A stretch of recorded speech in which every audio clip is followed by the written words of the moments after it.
How? They are going to direct the tax. So this is a complete cycle for a proper economy. This is followed by most of the countries. That is what we call is a more like capitalistic economy. It is a kind of mixed economy where not only the producer and consumer but government also comes into picture.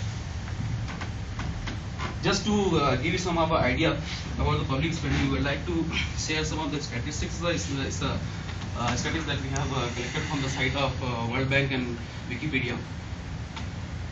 You see, Kiribati is these are the countries, top 5 countries, top 5 in the sense which are having the most public spending. Starting from Kiribati, Zimbabwe, Cuba, Maldives, and all these are the top 5 countries. You will be able to you will be surprising how it is happening. That is percentage of GDP. Kiribati is spending. Suppose it is having 100 rupees in hand. It is spending 114 rupees. Although Kiribati's GDP is 62 million only. It's very very small Pacific country. This is the country where there is no industry, no resource to produce. Their source of living is only fishing, what do you call agriculture and all that. So it's very low standard of living. In order to develop the economy, how they are going to develop? Because they have no source to improve. That is why they are spending so much in the public for the public welfare. At the same time, Zimbabwe, Cuba, these are other countries which are having more public spending.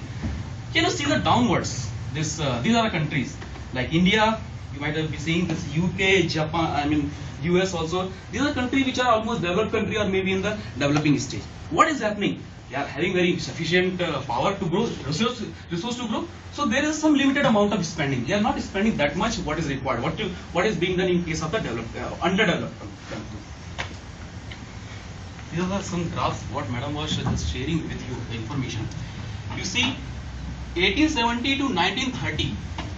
All together we are summarizing it and we are finding 10.8% in 1870. This is a percentage of GDP spending. Try to understand this.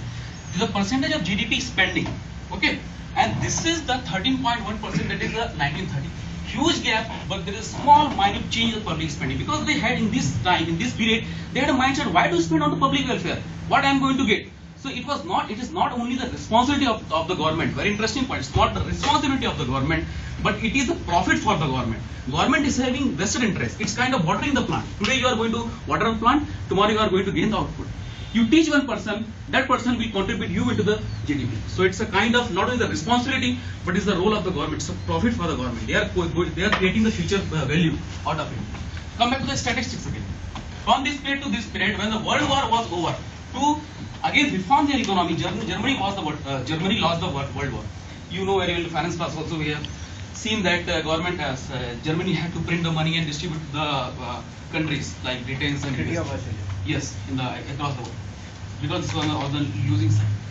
In this period, they lost it, and they increased for the economic development to reform their economy. They increased their spending from 14 to 25, almost 10% of the GDP they increased to reform the economy. Same time, surprisingly, you will be seeing, although UK, that is Britain, won the World War, but again their economy was drastically destroyed. So to reform the economy again, they also increased double their GDP spending to gain the economic growth. What happened during this period? After 1960 to 1980, there's a rapid growth, and this particular era is considered to be the highest economic growth for the entire world. So this is the data which automatically says it's almost starting from 10 to 41.9, 42% is almost 4 times public spending double. So this is the evolution of the public spending.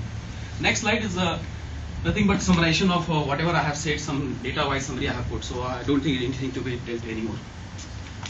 What are the factors? We have seen Cuba is having different kind of spending. Before World War number some 10%, after World War number one some 18%. So why it is happening? Because of all these changes. No need to discuss about the time factor. Of course, we have seen World War number 1 and World War number 2. There's a huge difference.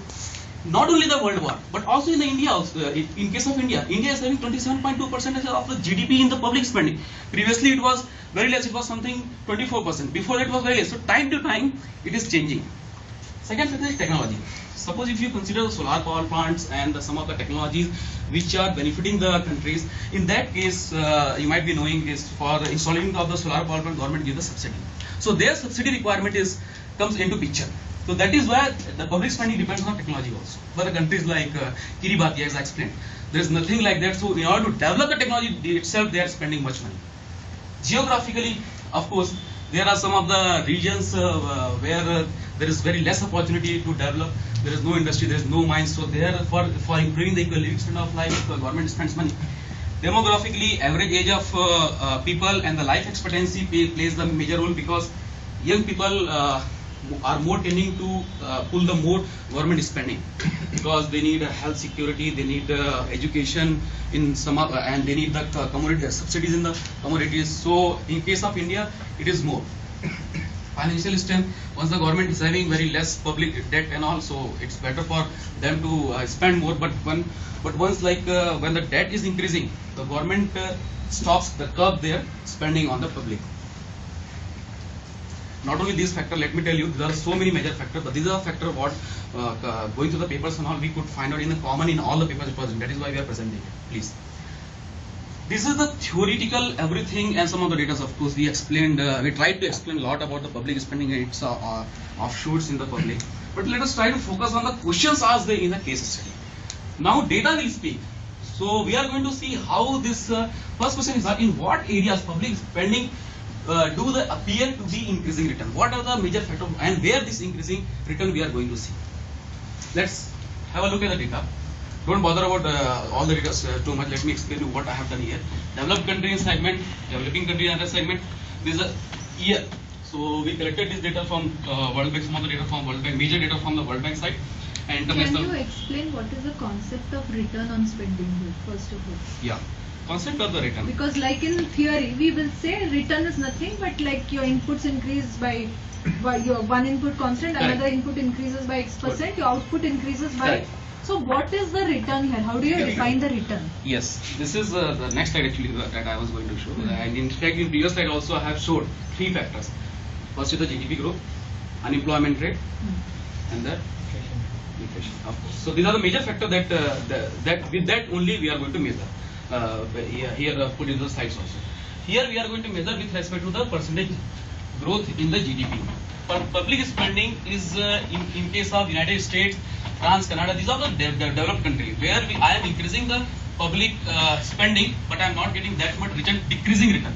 So it's kind of diminishing return. It will be better for us to understand the graphical way that we are going to show in the next slide. In case of the developing countries like India, China, Indonesia, Philippines, these are top 4 or 5 countries that we have taken the data.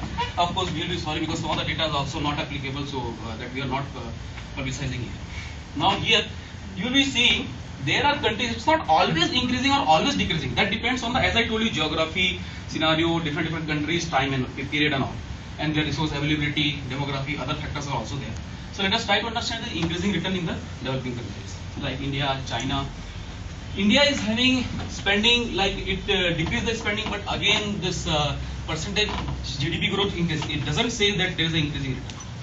But here again from this percentage to 16% it increased during this period. I am taking the decades. Be careful. It's not 1990 to 1980. It's 1980 to 1980. The data that average. We took out the average of the data. That is why it is showing like this. Okay. So this was the case of India. Now India is having let's say till 2010 to 2000 in between this period 14%, and the GDP growth was average GDP growth was 7.5%. Coming into Philippines, you see it follows the trend of increasing return. 19.6%, 20 and 21. Here 1.7, 3%, 4%. Increasing return. So government in Philippines, government is putting the money for the public, for the economic growth, and they are getting output. That is in terms of percentage of the growth or GDP. That is not always in all the countries. That is why intentionally we try to populate this data India and Philippines together. And the second slide, China, Indonesia. So it's not the trend that everybody is following. But once we study the lot of papers and other journals and website also, we came to know there are the countries which are having diminishing somewhere also. But in most of the developing countries, because they need the development, because they need the economic growth, that is why they statement there is not saturation level attained by the country. So in Indonesia also there is a 70.9%, 18.1%, 4%, 5.3%. So they are increasing public spending percentage of GDP, and they are increasing the return. In the next slide, we are going to answer the question of the diminishing return, as we have seen increasing return. So what are the areas of diminishing where government is not? Like to make one. Could you see the slide properly? What I have mentioned, 2000 to 2010 is the average, and in the first slide what I showed was the current. Of course.